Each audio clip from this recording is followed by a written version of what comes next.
미쳤어요. 지수의 목소리가 빈소에 울려 퍼졌다. 조문객들이 일제히 고개를 돌렸다. 서울 서초구 대형 장례식장 3층 소나무홀, 김태준 회장의 영정사진 바로 옆 작은 테이블에서 김선희가 노트북을 펼쳐놓고 엑셀 파일을 작성하고 있었다. 45살 검은색 상복을 입었지만 표정에는 슬픔이라곤 찾아볼 수 없었다.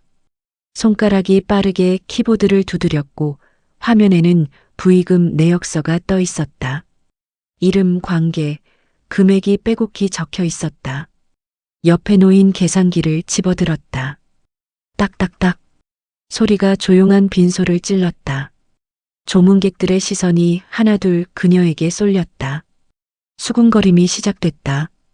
저 여자 지금 뭐 하는 거야? 설마 돈 계산하는 거 아니야? 저게 상주 부인 아니에요. 맞아요, 새엄마라던데. 쯧쯧 저러니까 재혼하면 안 되는 거지. 김지수가 영정 앞에서 고개를 들었다. 34살 사흘 동안 울어서 붉게 부은 눈으로 주변을 둘러봤다. 사람들의 시선이 한 곳으로 쏠려 있었다. 고개를 돌렸다. 선희가 보였다. 노트북, 계산기, 메모장. 지수의 얼굴이 굳었다. 주먹이 쥐어졌다. 일어섰다. 빠른 걸음으로 다가갔다. 상복 자락이 바닥을 스쳤고 조문객들이 길을 비켰다. 선희는 고개도 들지 않았다. 여전히 화면만 바라보고 있었다. 클릭 소리, 타자 소리, 마우스 소리. 장례식장에 어울리지 않는 소리들이 계속됐다. 아버지 장례식장에서 지금 돈 계산을 하고 있는 거예요? 지금 이 순간에요? 부의금 정리하는 거예요. 선희의 목소리는 담담했다. 감정이 실리지 않은 사무적인 톤이었다. 지수는 테이블 앞에 멈춰섰다. 노트북 화면이 보였다. 이름들, 숫자들 합계. 선희가 드디어 고개를 들었다. 눈빛은 차가웠다. 표정에는 미안함도 당황함도 슬픔도 없었다. 그저 차갑게 지수를 바라볼 뿐이었다. 정확하게 해야죠. 부의금은 명확하게 기록해야 해요. 정확하게요? 아버지가 돌아가신 지 하루밖에 안 됐어요. 하루밖에요. 그런데 벌써 돈 계산을 하고 계세요? 나중에 누가 얼마 냈는지 알아야 답례도 제대로 하죠. 돈 문제는 명확해야 해요. 지금 그게 중요해요? 지금 이 순간에 그게 제일 중요한 일이에요? 중요하죠. 아주. 선희는 다시 화면으로 고개를 돌렸다. 클릭, 타자, 계산기. 소리가 다시 시작됐다. 지수의 손이 떨렸다. 주먹에 힘이 들어갔다. 주변에서 속삭임이 커졌다. 완전 미친 거 아니에요. 상주가 저러면 어떡해요. 재산 노리는 게 뻔하지 뭐. 쯧쯧 역시 새엄마는 새엄마구나. 당장 나가요. 지금 당장 나가라고요. 지수의 목소리가 높아졌다. 조문객들이 돌아봤다. 영정 속 김태준은 온화하게 미소 짓고 있었다. 하지만 그 앞에서 벌어지는 광경은 온화함과는 거리가 멀었다. 여긴 내 남편 장례식장이기도 해요. 제가 왜 나가야 하죠? 선희는 여전히 화면을 보고 있었다. 목소리만 차갑게 흘러나왔다. 아버지는 제 아버지예요. 제가 34년을 함께 산 아버지라고요. 제 남편이기도 하고요. 3년이지만요. 3년? 고작 3년 살고 지금 이러는 거예요? 고작이라고 하시네요. 그 3년이 얼마나 소중한지 모르시나 봐요. 둘의 목소리가 빈소에 부딪혔다. 장례 지도사가 황급히 다가왔지만 어찌할 바를 몰랐다. 지수 씨 일단 진정하시고요. 진정하라고요? 저 여자가 저러는데 어떻게 진정해요? 선희가 노트북을 닫았다. 천천히 일어섰다. 지수와 눈높이가 맞았다. 생각대로 하세요. 뭐라고요? 난 할 일 해야 하니까요. 선희가 노트북과 계산기를 챙겼다. 가방에 넣었다. 지퍼를 닫는 소리가 또렷했다. 조문객들이 지켜봤다. 선희는 가방을 들고 빈소를 나갔다. 뒷모습은 굳었다. 흔들림이 없었다. 문이 닫혔다. 쯧쯧. 저러니까 새엄마가 문제지. 역시 재산 노린 거 맞네. 지수는 그 자리에 서 있었다. 주먹은 여전히 쥐어져 있었고 온몸이 떨리고 있었다. 영정 속 아버지를 봤다. 아버지는 웃고 있었다. 그 미소가 지금은 너무 낯설게 느껴졌다. 3년 전 일이었다. 아버지가 재혼을 하겠다고 말했을 때 지수는 믿을 수 없었다. 엄마가 돌아가신 지 5년이 흘렀지만 아버지가 다시 누군가를 만날 거라고는 생각하지 못했다. 더군다나 그 상대가 자신보다 고작 11살 많은 45살의 여자라는 사실은 충격이었다. 아버지는 68살이었다. 23살 차이. 아버지 정말 이 결혼하시는 거예요? 웨딩홀 대기실이었다. 아버지는 턱시도를 입고 거울 앞에 서 있었다. 지수는 뒤에서 아버지를 바라봤다. 아버지가 돌아섰다. 지수야, 아빠를 믿어라. 나이 차이가 23살이에요. 제 동갑내기 친구들보다 어려요. 알아. 그런데 왜요? 왜 꼭 결혼을 하셔야 해요? 선희는 좋은 사람이야. 좋은 사람? 뭐가 좋은데요? 나이요? 아니면 외모요? 아버지가 지수의 어깨에 손을 올렸다. 너도 언젠가 알게 될 거야. 선희가 얼마나 특별한 사람인지. 특별해서 결혼하는 거예요? 아니면 외로워서 결혼하는 거예요? 둘 다야 지수야. 사람은 혼자 살 수 없어. 특히 나이가 들수록. 아버지는 웃었다. 하지만 눈빛은 진지했다. 뭔가 더 말하고 싶은 것 같았지만 입을 다물었다. 지수는 더 이상 묻지 않았다. 결혼식은 조용히 진행됐다. 친척들은 불만 가득한 얼굴로 참석했다.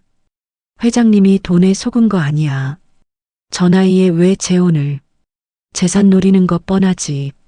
수군거림이 식장을 채웠다. 선희는 아무 말도 하지 않았다.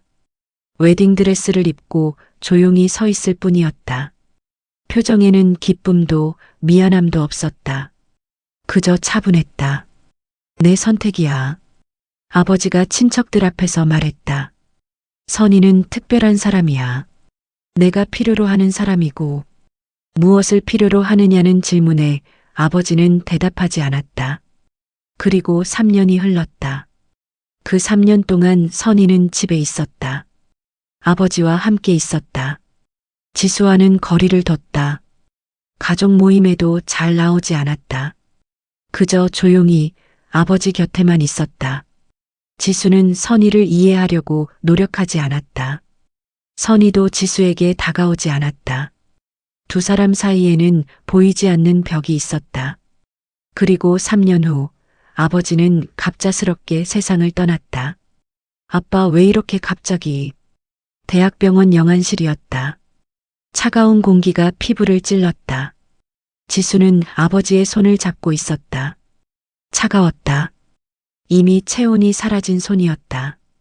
눈물이 뚝뚝 떨어졌다. 갑작스러운 심근경색이었습니다. 의사가 조심스럽게 말했다. 손 쓸 틈이 없었어요. 도착했을 때 이미. 의사는 더 이상 말하지 않았다. 지수는 고개를 끄덕였다. 아무 말도 할 수 없었다. 선희는 영안실 한쪽에 서 있었다. 역시 눈물이 없었다. 그저 조용히 서 있을 뿐이었다. 사망진단서 발급해 주세요. 몇 부 필요하세요? 세 부요. 세 부나요? 보통 한 부면 되는데요. 세 부 필요해요. 그리고 사망 경위서도 상세하게 작성해 주세요. 사인, 발견 시각, 병원 도착 시각, 사망 확인 시각 전부 명확하게요. 선희가 간호사에게 말했다. 지수가 고개를 들었다. 왜 그렇게 많이 필요해요? 세 부나. 선희는 대답하지 않았다. 간호사에게 뭔가 더 말하고 있었다. 사본이 아니라 원본으로 세부 발급 가능한가요? 네, 가능합니다만 용도가 그냥 필요해요. 지수는 다시 아버지를 봤다. 아버지의 얼굴은 평온했다. 고통 없이 갔다는 게 그나마 위안이었다. 장례 준비하러 가야 해요. 좀 더 있다가요. 아버지랑 마지막. 시간 없어요. 해야 할 일이 많아요. 무슨 일이 그렇게 급해요? 아버지가 방금 돌아가셨는데 무슨 일이 그렇게 급하다는 거예요? 선희는 대답하지 않았다. 영안실을 나갔다. 지수는 혼자 남았다. 아버지의 손을 더 꽉 잡았다. 손은 점점 더 차가워지고 있었다. 밖에서 선희의 목소리가 들렸다. 장례식장 예약 확인 부탁드립니다. 네, 서초구 대형 장례식장 소나무홀 맞습니다. 3일장으로요. 모든 준비는 제가 지시한 대로 해주세요. 네, 알겠습니다. 지수는 그 목소리를 들으며 혼란스러웠다. 저 여자는 대체 뭐라는 걸까? 왜 저렇게 차분하고 냉정할까? 장례식장 소나무홀은 넓었다. 엘리베이터 문이 열리고 장례 지도사가 맞았다. 어서 오세요. 이쪽으로 모시겠습니다. 빈소가 보였다. 영정 사진이 놓였고 국화가 놓였고 조문객을 위한 자리들이 마련됐다. 선희가 빈소를 둘러봤다. 천천히 꼼꼼하게. 장례 지도사는 대기했다. 선희가 영정 사진 앞에 섰다. 잠시 바라봤다. 그리고 돌아섰다. 영정 사진 위치 10cm 왼쪽으로 옮겨주세요. 네, 10cm요? 네, 정확히 10cm 왼쪽이요. 아, 네. 장례 지도사가 영정을 옮겼다. 선희가 확인했다.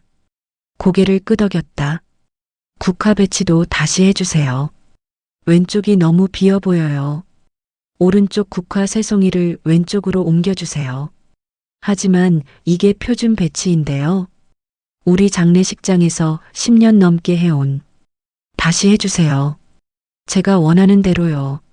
장례 지도사는 더 이상 말하지 않았다. 국화를 다시 배치했다. 선희는 계속 지시했다.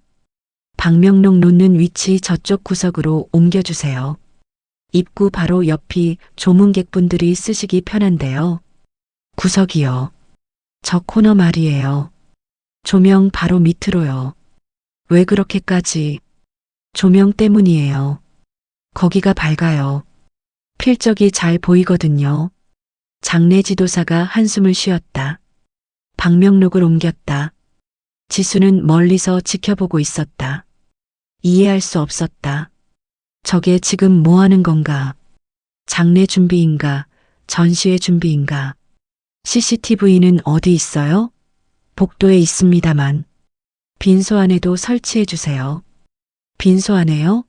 손님들이 계실 텐데. 설치해 주세요. 반드시요. 하지만 그건 예산도 추가되고 시간도. 추가 비용 상관없어요. 지금 당장 설치 가능한가요? 장례 지도사는 당황했다.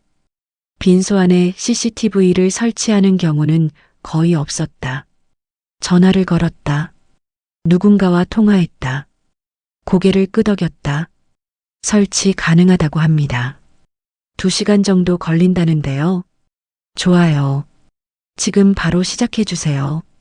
각도는 제가 지정할게요. 영정 옆 테이블이 잘 보이게 설치해 주세요. 지수가 다가왔다. 빈소에 왜 CCTV를 설치해요? 필요해요. 뭐가 필요한데요? 대체 뭘 찍으려고 그러는 거예요? 모든 걸 기록해야 해요. 누가 오는지, 누가 뭘 하는지 전부요. 왜요? 왜 그렇게까지 해야 하는데요? 선희는 대답하지 않았다. 가방에서 체크리스트를 꺼냈다. 펜으로 뭔가 체크하기 시작했다. 영정 위치 체크, 국화 배치 체크, 방명록 위치 체크, CCTV 설치 진행 중. 지수는 더 이상 묻지 않았다. 물어봐야 대답이 없었다. 주변에서 수군거림이 들렸다. CCTV까지? 완전 미쳤네. 뭘 그렇게 감시하려고. 분명히 재산 문제 때문이야. 장례식장에서 저러는 사람 처음 봐. 지수는 영정 앞으로 돌아갔다. 아버지를 봤다. 아버지는 웃고 있었다. 왜 저 여자와 결혼했을까? 왜 특별한 사람이라고 했을까? 이해할 수 없었다. 형님, 굵은 목소리가 빈소에 울려 퍼졌다. 김태영이었다. 65살 고인의 동생이자 지수의 작은아버지였다. 뒤따라 그의 아내와 두 아들이 들어왔다. 태영은 검은색 양복을 입고 있었고 얼굴에는 슬픔이 가득했다. 지수야. 태영이 지수를 꽉 안았다. 많이 놀랐지? 삼촌이 왔어. 지수가 태영의 품에서 울었다. 오랜만에 느끼는 따뜻함이었다. 선희는 차가웠지만 태영은 따뜻했다. 많이 울었구나. 삼촌이 다 알아. 괜찮을 거야. 태영의 아내도 다가왔다. 지수야 힘내. 우리가 다 있잖아. 혼자 아니야. 태영의 두 아들 민준과 민호도 지수를 위로했다. 누나 우리가 도와줄게. 큰아버지 장례 저희가 다 챙길게요. 누나는 아버지 곁에만 있어. 태영이 영정 앞에 무릎 꿇었다. 절을 올렸다. 일어서며 눈물을 닦았다. 형님, 이렇게 갑자기 가시면 어떡합니까? 제가 형님한테 못다 한 말이 얼마나 많은데. 목소리가 떨렸다. 진심으로 슬퍼하는 것 같았다. 태영이 주변을 둘러보다 선희를 발견했다. 아, 형수님도 계시네요. 선희는 고개만 끄덕였다. 태영이 다가왔다. 형님 장례 준비는 잘 되고 있어요? 힘드시죠? 제가 도와드릴 것 있으면 뭐든 말씀하세요. 가족끼리 힘을 합쳐야죠. 이럴 때일수록요. 괜찮습니다. 에이, 뭘 그러세요? 형님 장례인데 제가 당연히 도와드려야죠. 저도 가족이잖아요. 동생으로서 해야 할 도리가 있는데요. 제가 다 알아서 할게요. 선희의 목소리는 차가웠다. 태영의 얼굴이 굳었다. 그래도 혼자 하시긴 힘드실 텐데. 회사 일도 있고 재산 정리도 있고 할 일이 얼마나 많은데요. 혼자 아닙니다. 지수가 있어요. 지수는 애가 상주로서 정신이 없을 텐데요. 슬픔에 빠져 있을 텐데 어떻게 일까지 챙겨요. 그래도 됩니다. 제가 있으니까요. 태영의 아내가 끼어들었다. 우리가 그냥 도와주겠다는 건데 왜 이렇게 냉정하게 구세요? 우리가 뭐 나쁜 일 하자는 것도 아니고 가족으로서 당연히 도와야죠. 냉정한 거 아닙니다. 그럼 뭐예요? 우리가 남인가요? 가족이잖아요. 가족이라서 더 정확하게 해야죠. 뭐가 정확하다는 거예요? 모든 게 다요. 장례 절차 비용 부의금 전부요. 선희가 자리를 떠났다. 태영 가족은 남았다. 서로 눈빛을 교환했다. 저 여자 완전 제정신이 아니네. 태영의 아내가 중얼거렸다. 형님 돌아가시자마자 저게 뭐야? 돈 문제 돈 문제. 쯧쯧 역시. 뭐가 역시예요? 지수가 물었다.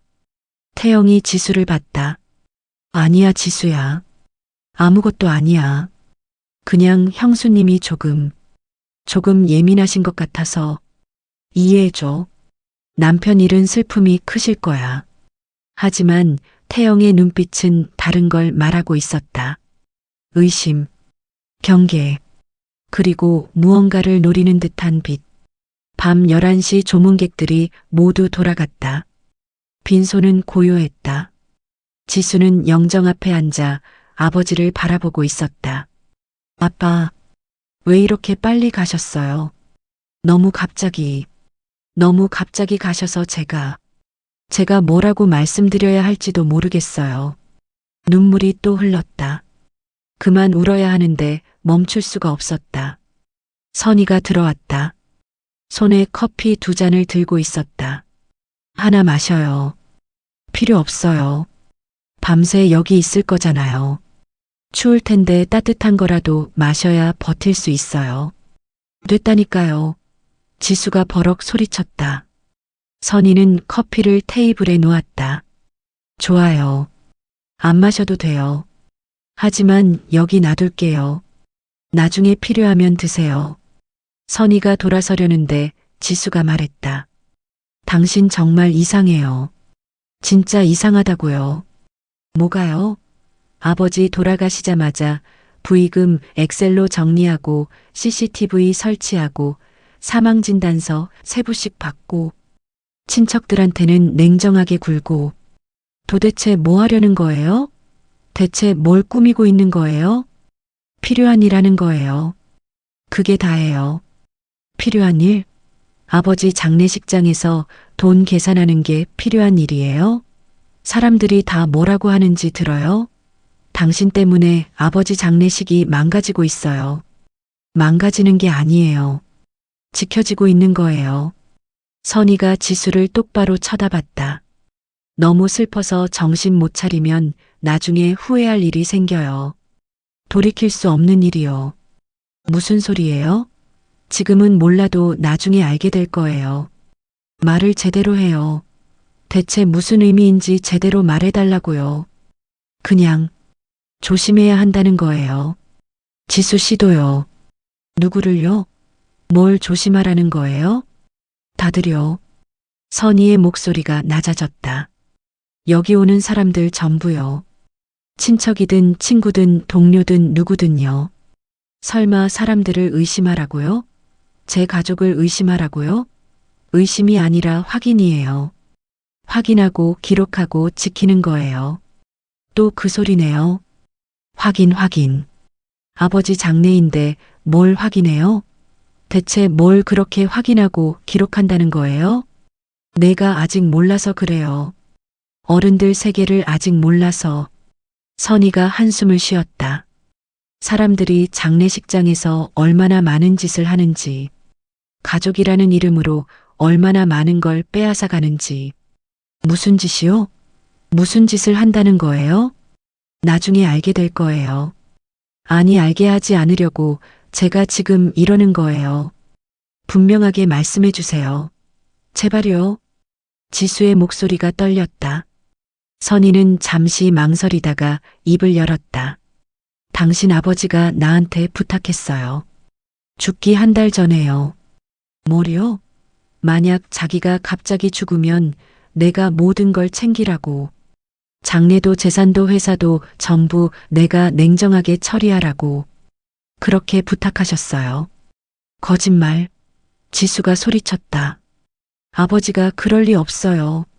당신한테 그런 부탁을 할 리가 없다고요. 믿든 말든 상관없어요. 선희가 돌아섰다. 난 그냥 남편과의 약속을 지킬 뿐이에요. 그게 다예요. 잠깐만요. 대체 왜요?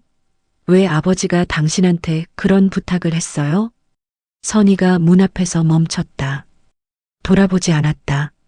당신 아버지는 사람을 너무 잘 아는 분이었어요. 특히 가족이라는 이름으로 다가오는 사람들이 얼마나 무서운지 아셨죠. 그게 무슨, 나중에 다 이해하게 될 거예요. 그때까지는 저를 미워해도 상관없어요. 선희가 나갔다. 문이 닫혔다. 지수는 주먹을 불끈 쥐었다. 저 여자 대체 뭘 숨기는 거야? 테이블 위에 놓인 커피가 보였다. 김이 모락모락 올라오고 있었다. 지수는 그 커피를 한참 바라봤다. 그리고 집어들었다. 한 모금 마셨다. 따뜻했다. 눈물이 또 흘렀다. 둘째 날 아침이었다. 지수는 영정 앞에서 잠이 들었다가 깼다.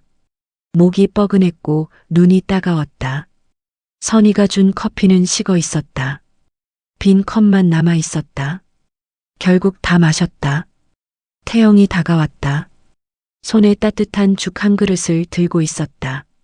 지수야, 작은아버지가 할 말이 있어. 내 삼촌. 밤새 여기 있었구나. 많이 힘들지? 아버지도 돌아가시고 저 여자는 저렇고. 지수가 눈물을 닦았다. 정말 힘들어요, 삼촌. 알아. 작은아버지가 다 이해해. 태영이 지수 옆에 앉았다. 죽그릇을 건넸다. 이거라도 좀 먹어. 작은아버지가 새벽에 나가서 사온 거야. 아무것도 안 먹으면 몸 버티기 힘들어. 고마워요, 삼촌. 지수가 죽을 한 숟가락 떠먹었다. 따뜻했다. 태영은 주변을 둘러보고 목소리를 낮췄다. 근데 지수야, 작은아버지가 심각하게 할 말이 있어. 내 아버지 회사 말이야. 태중건설요? 그래. 지금 형님이 안 계시니까 회사가 완전 혼란스럽거든. 직원들도 불안해하고 거래처에서도 연락 오고 큰 계약 건들이 다 멈춰 있대. 아, 이런 상황에서는 누군가가 빨리 회사를 안정시켜야 해. 대표가 비어 있으면 회사가 무너져.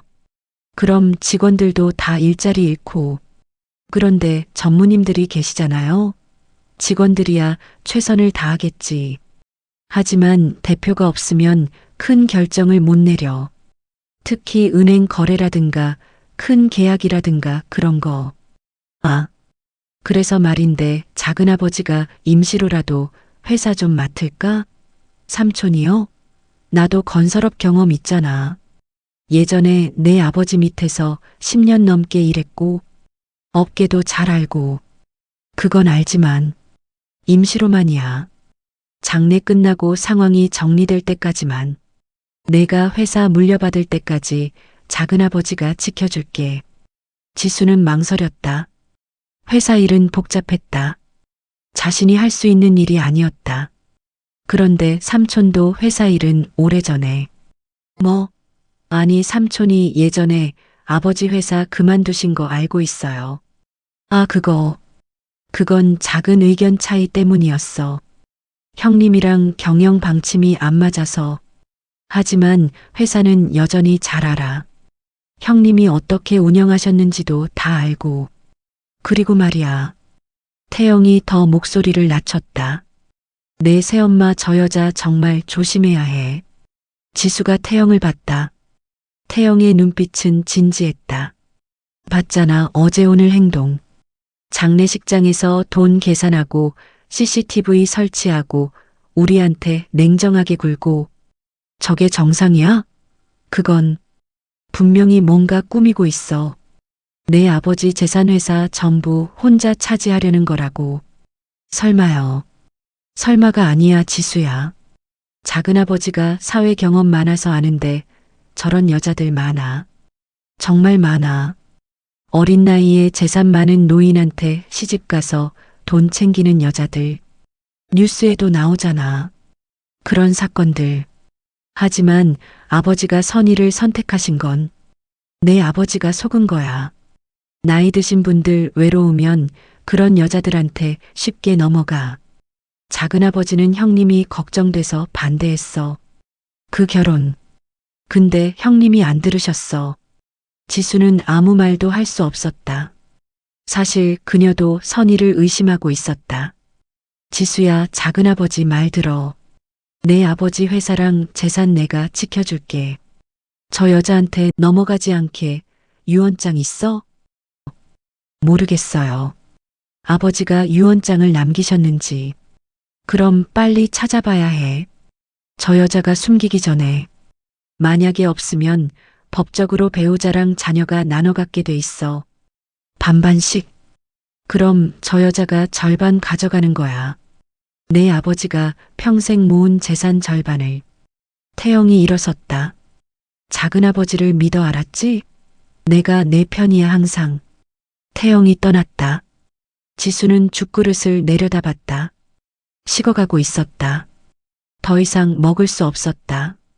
오후 2시 선의는 은행에 있었다. 강남의 한 시중은행 VIP실이었다. 행원이 서류를 펼쳐놓고 있었다. 어떻게 오셨습니까? 남편 명의 계좌들 전부 거래정지 신청하러 왔어요. 거래정지요? 사유가 사망했습니다. 행원이 고개를 숙였다. 죄송합니다. 그럼 사망진단서와 신분증 그리고 가족관계 증명서가 필요한데요. 선희가 서류를 꺼냈다. 차곡차곡 정리된 서류들이었다. 행원이 확인했다. 이 계좌가 전부시네요. 5개. 회사 계좌 3개, 개인 계좌 2개요. 네, 확인했습니다. 거래 정지 신청하시면 당장 오늘부터 모든 거래가 중단됩니다. 입금도 출금도 전부요. 그렇게 해주세요. 지금 당장요. 행원이 서류에 도장을 찍었다. 선희가 다른 서류를 꺼냈다. 그리고 이건 공동명의 부동산인데요. 아, 이건 가압류 신청하시는 거죠? 네. 즉시 처리해 주세요. 가압류는 법원 절차가 필요한데요. 보통 일주일에서 한 달 정도. 준비했어요. 선희가 또 다른 서류를 내밀었다. 행원이 놀란 표정으로 확인했다. 이미 법원 허가까지 받으셨네요? 언제 준비하신 거예요? 이건 빨라도 며칠은 걸리는데 필요할 것 같아서요. 미리요. 행원은 더 이상 묻지 않았다. 서류를 처리했다. 선희는 차분히 기다렸다. 창밖으로 거리가 보였다. 사람들이 오가고 있었다. 처리 완료됐습니다. 이제 이 부동산들은 법원 허가 없이는 거래가 불가능합니다. 고마워요. 선희가 일어섰다. 은행을 나왔다. 횡단보도를 건넜다. 멀리서 누군가 지켜보고 있었다. 태영이었다. 그는 핸드폰을 꺼내 전화를 걸었다. 지수야, 큰일 났어. 삼촌? 무슨 일이에요? 저 여자가 지금 은행에서 뭔가 하고 있어. 작은아버지가 직접 봤어. 분명히 재산 빼돌리는 거야. 정말요? 서류 뭉치 들고 들어가더니 한참 있다가 나왔어. 표정이 뭔가 일을 마친 것 같았어. 계좌를 건드린 게 분명해. 그럼 어떡하죠? 일단 확인해 봐야 해. 무슨 계좌를 건드렸는지, 무슨 서류를 처리했는지. 어떻게 확인해요? 내가 알아볼게. 은행에 아는 사람 있어. 일단 너는 저 여자 감시해.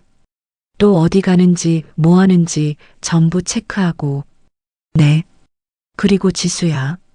네. 서재 가봐. 내 아버지 서재. 금고 있을 거야. 거기 유언장 있을 수도 있어. 비밀번호는 내 생일일 거야. 형님이 항상 내 생일을 비밀번호로 쓰셨거든. 지수가 전화를 끊었다. 불안했다. 정말 새엄마가 재산을 빼돌리는 걸까? 아니면 작은아버지가 과민 반응하는 걸까? 알 수 없었다. 같은 날 저녁 태영은 강남의 한 고급 레스토랑에 있었다. 프라이빗 룸이었다. 맞은편에 정장을 입은 중년 남자가 앉아 있었다. 그래서 형님 재산 규모가 정확히 어느 정도죠? 회사 가치만 60억, 부동산이 40억 정도. 합치면 대략 100억입니다. 상당하네요. 남자가 와인을 한 모금 마셨다.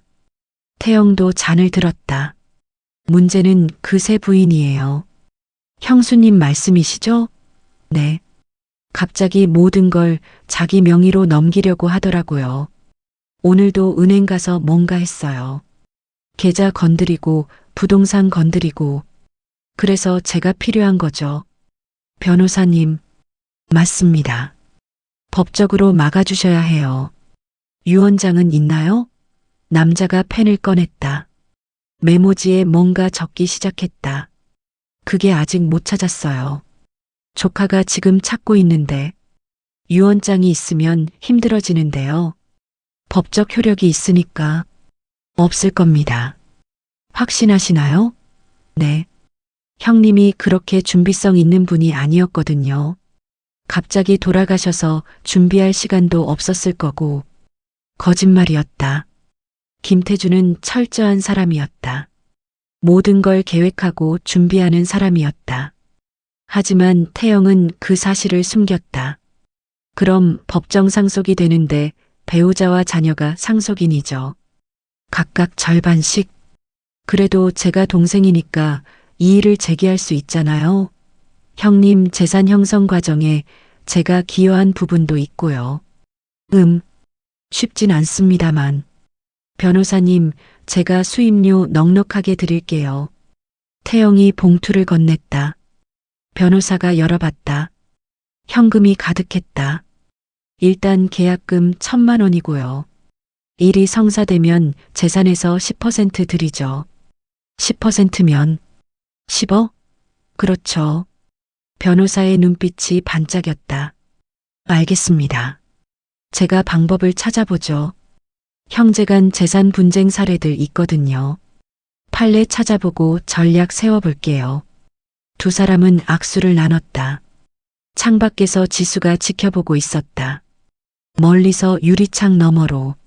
삼촌이 왜 변호사를 만나는지 이해할 수 없었다. 변호사를 구한 건가? 선의를 막으려고. 하지만 뭔가 불편한 느낌이 들었다. 삼촌의 표정이 너무 밝았다. 웃고 있었다. 형님 장례식 이틀째인데. 다음 날 아침 선의는 법무법인 정률에 있었다.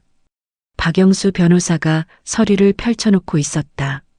김선혜 씨 고인의 유언장은 법적으로 완벽하게 작성되어 있습니다. 다행이네요. 작년 3월에 공증까지 받아두셨어요. 공증인 2명 앞에서 본인이 직접 작성하고 서명하셨죠. 이의 제기를 해도 무효입니다. 동생분이 이의 제기하면요? 법적 효력이 없습니다. 공증받은 유언장이니까요.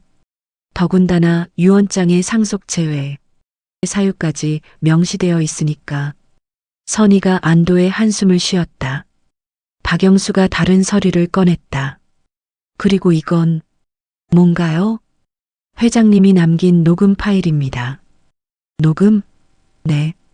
혹시 모를 상황을 대비해서 작년 3월에 준비해 두신 거예요. 유언장 작성하고 일주일 후에 녹음하셨대요. 박영수가 녹음기를 꺼냈다. 재생 버튼을 눌렀다. 김태준의 목소리가 흘러나왔다. 내 이름은 김태준이다. 이 녹음은 2024년 3월 20일에 하는 것이다. 선의의 손이 떨렸다. 남편의 목소리였다. 만약 내가 갑자기 죽는다면 내 동생 김태영에 대해 꼭 알아야 할 것이 있다. 선의가 박영수를 봤다. 박영수는 고개를 끄덕이며 계속 들으라고 했다.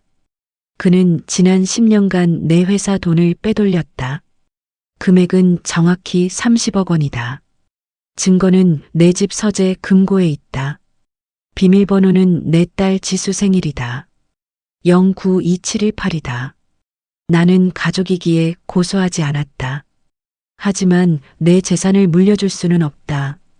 선이야, 이 녹음을 듣고 있다면 내가 죽은 거겠지. 미안해. 너한테 이런 짐을 지워서.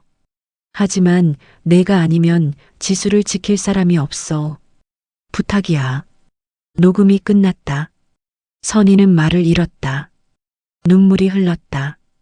역시 회장님 말씀이 맞았어요.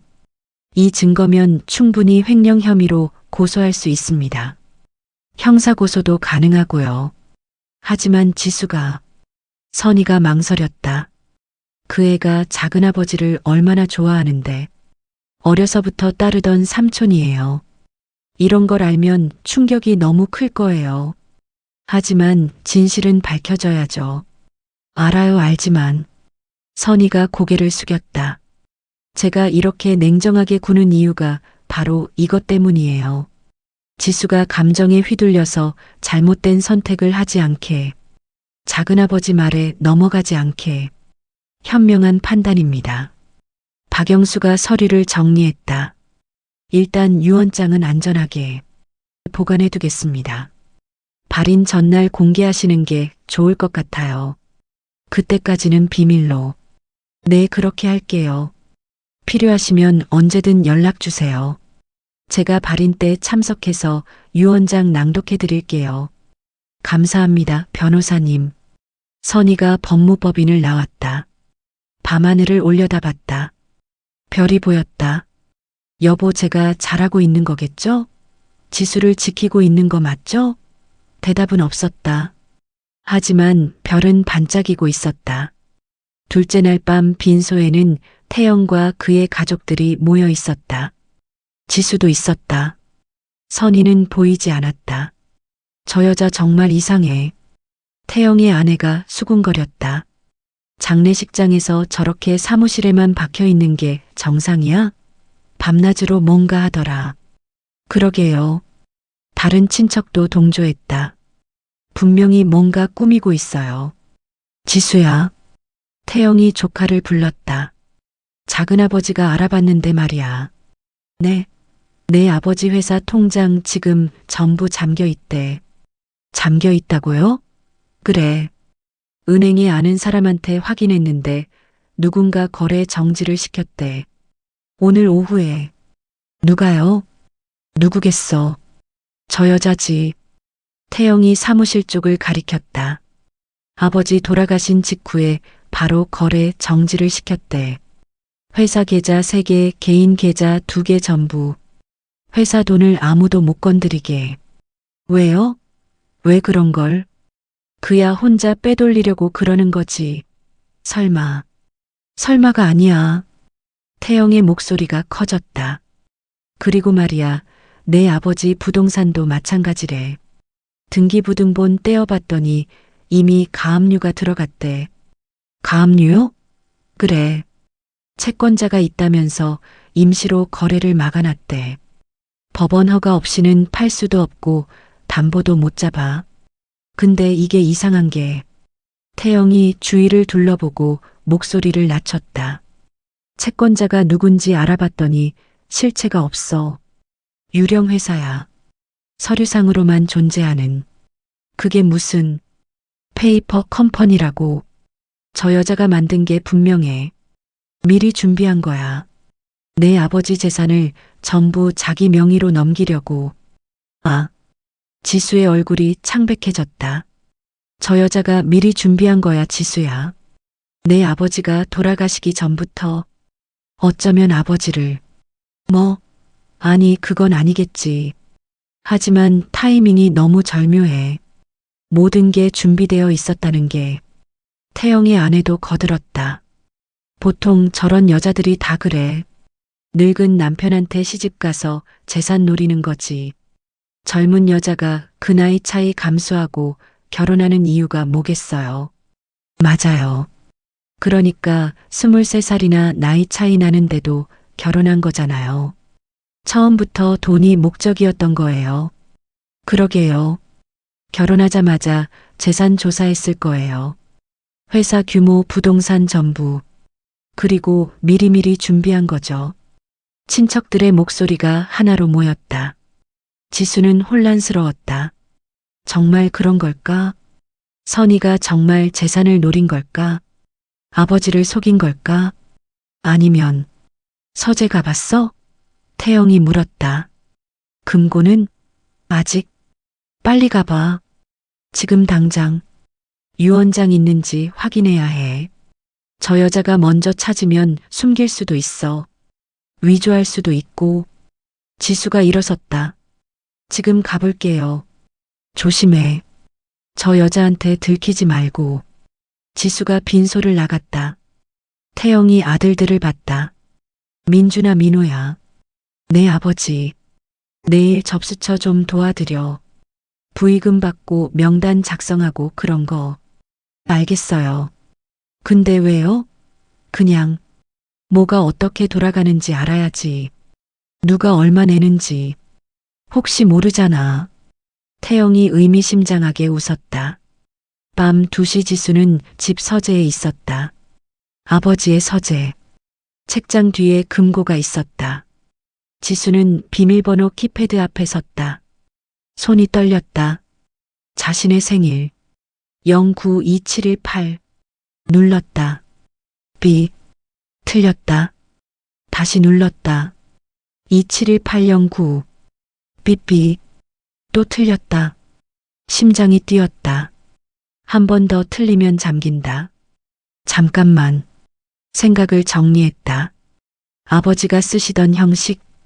월 1년도. 071892. 눌렀다. 찰칵. 열렸다.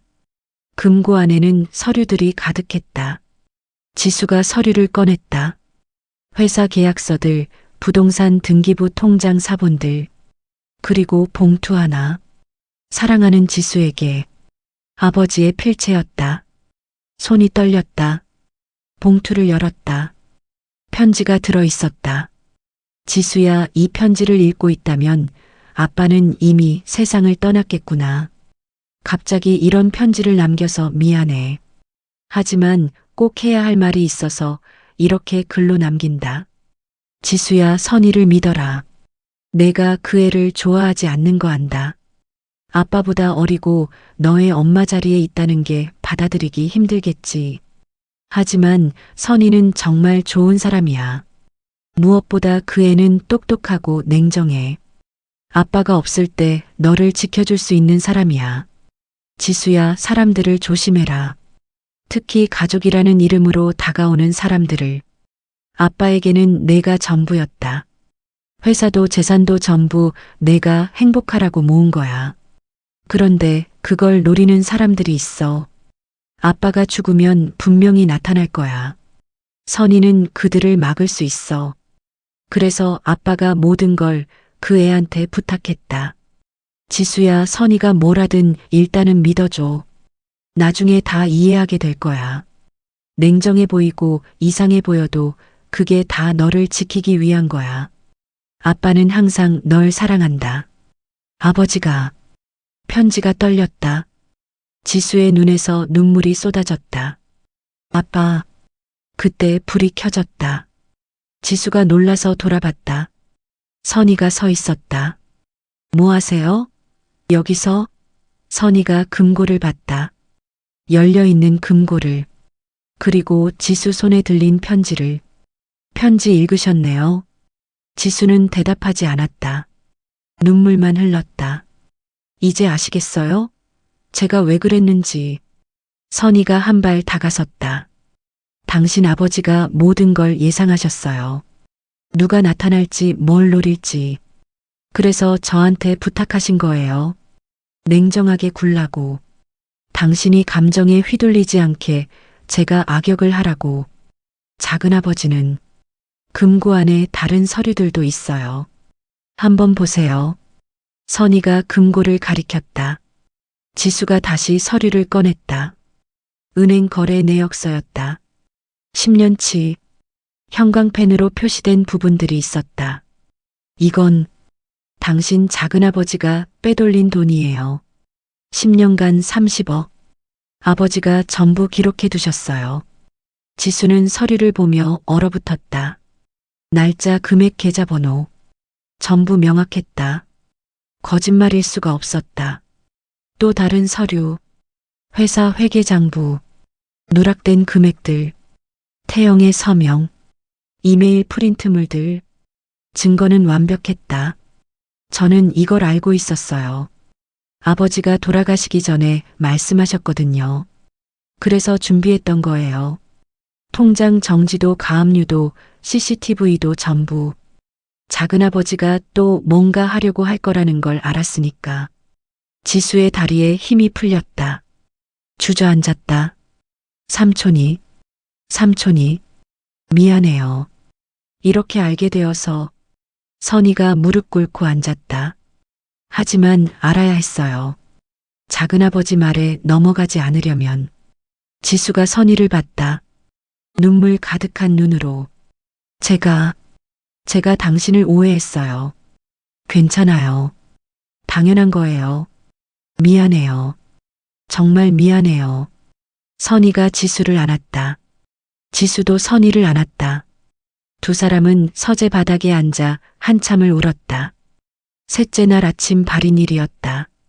빈소에는 가족들과 친척들이 모였다. 조문객들도 소문을 듣고 모여들었다. 유언장 공개한대요? 재산이 얼마나 될까? 새 부인이 다 가져가려나? 술렁임이 커졌다. 선의가 들어왔다. 뒤따라 정장을 입은 남자가 들어왔다. 안녕하십니까? 고인의 유언 집행을 맡은 법무법인 정률의 박영수 변호사입니다. 태영의 얼굴이 굳었다. 변호사? 공증까지? 유언장을 낭독하겠습니다. 박영수가 봉투를 열었다. 서류를 꺼냈다. 모두가 숨을 죽였다. 김태준 회장의 유언입니다. 이 유언장은 2024년 3월 15일 공증인 입회하에 작성되었으며 법적 효력을 갖습니다. 읽기 시작했다. 첫째, 나의 모든 재산은 딸 김지수에게 상속한다. 지수가 눈을 크게 떴다. 자신에게? 전부? 둘째, 단 지수가 35세가 될 때까지 재산 관리는 아내 김선희가 한다. 회사 매각이나 부동산 처분 등 중요한 결정은 지수와 협의한다. 선희에게 관리권. 친척들이 수군거렸다. 셋째, 회사 경영은 전문 경영인에게 맡기되 이사회 구성과 중요한 결정은 김선희가 참여한다. 넷째, 박영수가 잠시 멈췄다. 이 부분이 중요합니다. 넷째, 나의 동생 김태영은 상속에서 완전히 제외한다. 순간 정적이 흘렀다. 뭐라고? 태영이 벌떡 일어섰다. 이유는 다음과 같다. 박영수가 계속 읽었다. 김태영은 지난 10년간 2015년부터 2025년까지 내 회사 태중건설에 자금을 횡령했다. 총 금액은 정확히 30억 2,400만 원이다. 증거는 내 집 서재 금고에 보관되어 있으며 은행 거래 내역서, 회계장부 이메일 등이 포함되어 있다. 나는 가족이기에 생전에 고소하지 않았다. 하지만 내 재산을 물려줄 수는 없다. 따라서 김태영과 그의 직계가족은 상속에서 제외한다. 빈소가 술렁였다. 태영은 말을 잃었다. 거짓말이야. 거짓말이 아닙니다. 선희가 서류 뭉치를 꺼냈다. 이게 증거예요. 테이블 위에 서류들이 펼쳐졌다. 은행 거래 내역서, 회계장부 이메일 프린트물들. 2015년 5월 5억 원, 2016년 3월 3억 원, 2017년. 선희가 하나씩 읽어 내려갔다. 10년간 총 30억 2,400만 원. 회장님이 전부 기록해 두셨어요. 날짜, 금액, 계좌번호 전부요. 그건 제가 회사 일하면서 받은 정당한 대가예요. 정당한 보수였어요. 대가요? 선희가 냉소를 지었다. 당신은 2014년 12월에 회사에서 해고됐어요. 횡령과 배임 혐의로요. 그런데도 2015년부터 계속 회사 돈을 빼냈죠. 회장님 명의로 된 통장에서요. 비밀번호를 어떻게 알았죠? 회장님이 알려준 적 없는데 어떻게 10년 동안이나 빼갈 수 있었을까요? 태영은 대답하지 못했다. 주변에서 수군거림이 커졌다. 세상에, 형 돈을 10년 동안이나 30억이나 가족이 그럴 수가. 동생이 형한테. 지수는 충격으로 말을 잃었다. 작은아버지가 그런 짓을. 그리고 또 있어요. 선희가 녹음기를 꺼냈다. 회장님이 남긴 육성입니다. 재생 버튼을 눌렀다. 김태준의 목소리가 흘러나왔다. 내 이름은 김태준이다. 이 녹음은 2024년 3월 20일에 하는 것이다. 빈소가 조용해졌다. 모두가 귀를 기울였다. 만약 내가 갑자기 죽는다면 내 동생 김태영에 대해 꼭 알아야 할 것이 있다. 그는 지난 10년간 내 회사 돈을 빼돌렸다. 금액은 정확히 30억 2,400만 원이다. 증거는 내 집 서재 금고에 있다. 비밀번호는 내 딸 지수 생일이다. 07189이다. 태영이 무릎을 꿇었다. 나는 가족이기에 고소하지 않았다. 형제니까. 하지만 내 재산을 물려줄 수는 없다. 선희야, 이 녹음을 듣고 있다면 내가 죽은 거겠지. 미안하지만 이 일을 처리해줘. 지수가 다칠까봐 내가 살아있을 때는 할 수 없었어. 부탁이야. 녹음이 끝났다. 침묵이 흘렀다. 태영은 바닥에 주저앉았다. 형님, 죄송합니다. 제가 잘못했습니다. 그리고 또 있습니다. 선희가 태블릿을 꺼냈다. 어제 부의금 조작 건입니다. 화면에 CCTV 영상이 재생됐다. 민준이 장부에 가짜 이름을 적는 모습이 선명하게 나왔다. 김현수 100만 원, 이철호 50만 원, 박민수 100만 원. 전부 가짜 이름이에요. 실제로는 존재하지 않는 사람들이죠. 민준의 얼굴이 새하얗게 질렸다. 합계 500만 원. 부의금을 빼돌리려고 했어요. 고인의 장례식에서요. 조문객들이 경악했다. 장례식장에서 부의금을 훔쳐? 친족이 그런 짓을? 정말 파렴치한. 세상에 그럴 수가. 선희가 일어섰다. 차가웠던 표정이 처음으로 변했다. 분노가 서려 있었다. 다들 잘 들으세요. 목소리가 빈소에 울려 퍼졌다. 제가 왜 이렇게 행동했는지 이제 아시겠어요? 아무도 대답하지 못했다. 저는 처음부터 알고 있었어요. 장례식장에 하이에나들이 모여들 거라는 걸, 가족이라는 이름으로 다가와서 고인의 재산을 노릴 거라는 걸. 선희가 태영을 쳐다봤다. 당신은 10년간 형님 회사 돈을 훔쳤어요. 30억 원을요. 그런데도 부족했나 봐요.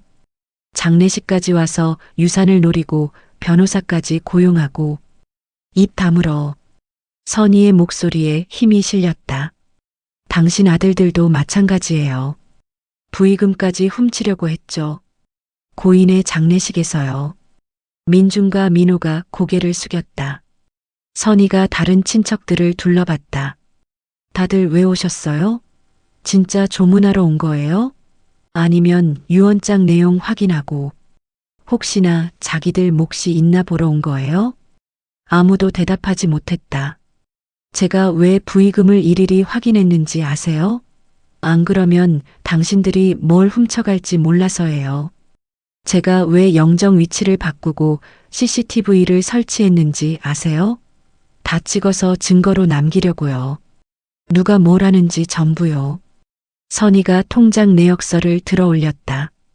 제가 왜 회사 통장을 정지시켰는지 아세요? 당신들이 몰래 돈을 빼갈까 봐서예요. 그건 제가 왜 부동산에 가압류를 걸었는지 아세요? 당신들이 위조 서류로 팔아버릴까 봐서예요. 선희의 목소리가 점점 커졌다. 저는 이 사흘 동안 단 한시도 제대로 쉬지 못했어요. 당신들이 뭘 훔쳐갈지, 뭘 속일지, 어떤 사기를 칠지 밤새 지켰어요. 눈물이 선희의 눈가에 맺혔다. 잠도 못 자고 밥도 못 먹고 화장실도 제대로 못 가고 지켰어요. 그런데 당신들은 뭐라고 했죠? 저보고 이상하다고, 냉정하다고, 돈만 밝힌다고, 미쳤다고, 새엄마라서 그렇다고. 선희가 지수를 바라봤다. 지수야.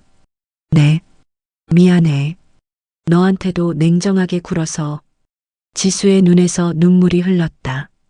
하지만 내가 감정에 휘둘리면 이 사람들한테 속을까봐 그랬어. 작은아버지가 좋은 사람인 줄 알고 말에 넘어갈까봐 무서워서. 선희가 다가와 지수의 손을 잡았다. 내 아버지가 나한테 부탁했어. 내가 죽으면 이상한 사람들이 나타날 거다. 가족이라고 친구라고 하면서 내 재산을 노릴 거다. 선희야, 내가 냉정하게 지수를 지켜줘. 내가 평생 모은 재산이 지수한테 온전히 가게 해줘. 그게 남편의 마지막 부탁이었어. 그래서 나는 미움받을 각오하고 이 사흘 동안 악역을 한 거야. 모두한테 욕먹을 각오하고. 선희의 눈물이 떨어졌다. 지수도 울었다. 이거. 지수가 떨리는 손으로 편지를 꺼냈다. 아버지가 남긴 편지예요. 선희에게 건넸다. 선희가 편지를 읽었다. 눈물이 뚝뚝 떨어졌다. 사랑하는 지수에게. 선희를 믿어라. 내가 그 애를 좋아하지 않는 거 안다. 하지만 선희는 정말 좋은 사람이야. 무엇보다 그 애는 똑똑하고 냉정해. 내가 없을 때 너를 지켜줄 수 있는 사람이야. 선희가 읽는 동안 빈손은 조용했다. 지수야, 사람들을 조심해라. 특히 가족이라는 이름으로 다가오는 사람들을. 선희는 그들을 막을 수 있어. 그래서 아빠가 모든 걸 그 애한테 부탁했다. 선희가 뭘 하든 일단은 믿어줘. 나중에 다 이해하게 될 거야. 아빠는 항상 널 사랑한다. 아버지가. 여보. 선희가 영정을 받다. 약속 지켰어요. 지수 잘 지켰어요. 미안해요. 지수가 선희를 안았다. 제가 의심했어요. 정말 미안해요. 괜찮아. 당연한 거야. 선희도 지수를 꽉 안았다. 나도 내 입장이었으면 그랬을 거야. 아버지를 지켜줘서 고마워요. 아니, 저를 지켜줘서. 내 아버지가 우릴 지켜준 거야. 두 사람은 서로를 안고 울었다. 주변 조문객들도 눈물을 닦았다. 세상에, 저렇게 딸을 지켜주다니. 진짜 대단한 분이네. 저 부인도. 정말. 태영은 그 자리에서 무릎을 꿇은 채였다. 형님, 죄송합니다. 제가 잘못했습니다. 이제 가세요. 선희가 차갑게 말했다. 여기는 진심으로 고인을 추모하는 사람들만 있어야 해요. 형수님, 가라고요. 변호사님이 고소 준비하고 계세요. 곧 경찰 연락 갈 거예요. 횡령죄 배임죄로요. 태영과 그의 가족들은 고개를 숙인 채 빠져나갔다. 민준과 민호도 따라갔다. 문이 닫혔다. 빈손은 다시 조용해졌다. 발인식이 시작됐다. 연구차가 출발할 준비를 했다. 아버지. 지수가 마지막으로 영정 앞에 무릎 꿇었다. 이제야 알았어요. 왜 당신이 선희를 선택했는지. 눈물이 흘렀다. 당신은 정말 끝까지 저를 생각하셨네요. 제가 속지 않게, 제가 지켜지게 그렇게 모든 걸 준비하셨네요. 저는 몰랐어요. 당신이 얼마나 저를 사랑하셨는지. 선희도 옆에 무릎 꿇었다. 여보, 약속 지켰어요. 지수 잘 지켰어요. 당신이 평생 모은 재산 우리 딸한테 온전히 갈 거예요. 아무도 빼앗아가지 못하게 제가 다 막았어요. 두 사람은 나란히 절을 올렸다. 감사합니다, 아버지. 고마워요, 여보. 연구차가 출발했다. 지수와 선희는 손을 잡고 서 있었다. 햇살이 비쳤다. 한 달 후, 아버지의 서재였다. 지수와 선희가 나란히 앉아 있었다. 이게 회사 서류고 이게 부동산 목록이야. 선희가 하나하나 설명했다. 내가 35살 되면 전부 내 명의로 넘어가. 그때까지 내가 관리할게. 같이 결정하면서. 고마워요. 지수가 잠시 망설이다가 말했다. 엄마. 선희의 눈이 커졌다. 뭐라고? 엄마. 지수가 미소 지었다. 이제 진짜 엄마로 부를게요. 아버지가 선택하신 분이니까. 제 엄마가 맞으니까. 선희가 지수를 꼭 안았다. 고마워, 지수야. 내 아버지가 제일 기뻐하실 거야. 창문 너머로 햇살이 비쳤다. 주말 지수와 선희는 아버지의 묘를 찾았다. 나란히 무릎 꿇고 꽃을 놓았다. 아빠 잘 지내고 있어요. 여보, 우리 잘하고 있어요. 두 사람은 조용히 앉아 있었다. 바람이 불었다. 나뭇잎이 흔들렸다. 지수가 입을 열었다. 아버지는 죽어서도 저를 지켰어요. 냉정한 머리로 계획을 세우고 믿을 수 있는 사람에게 맡기셨죠. 그래. 그리고 그 선택은 틀리지 않았어요. 선희가 지수의 손을 잡았다. 우리 가족이니까. 김태주는 그걸 알고 있었다. 그래서 선희를 선택했다. 젊고 똑똑하고 냉정한 그녀가 딸을 지킬 수 있다는 걸 알았다.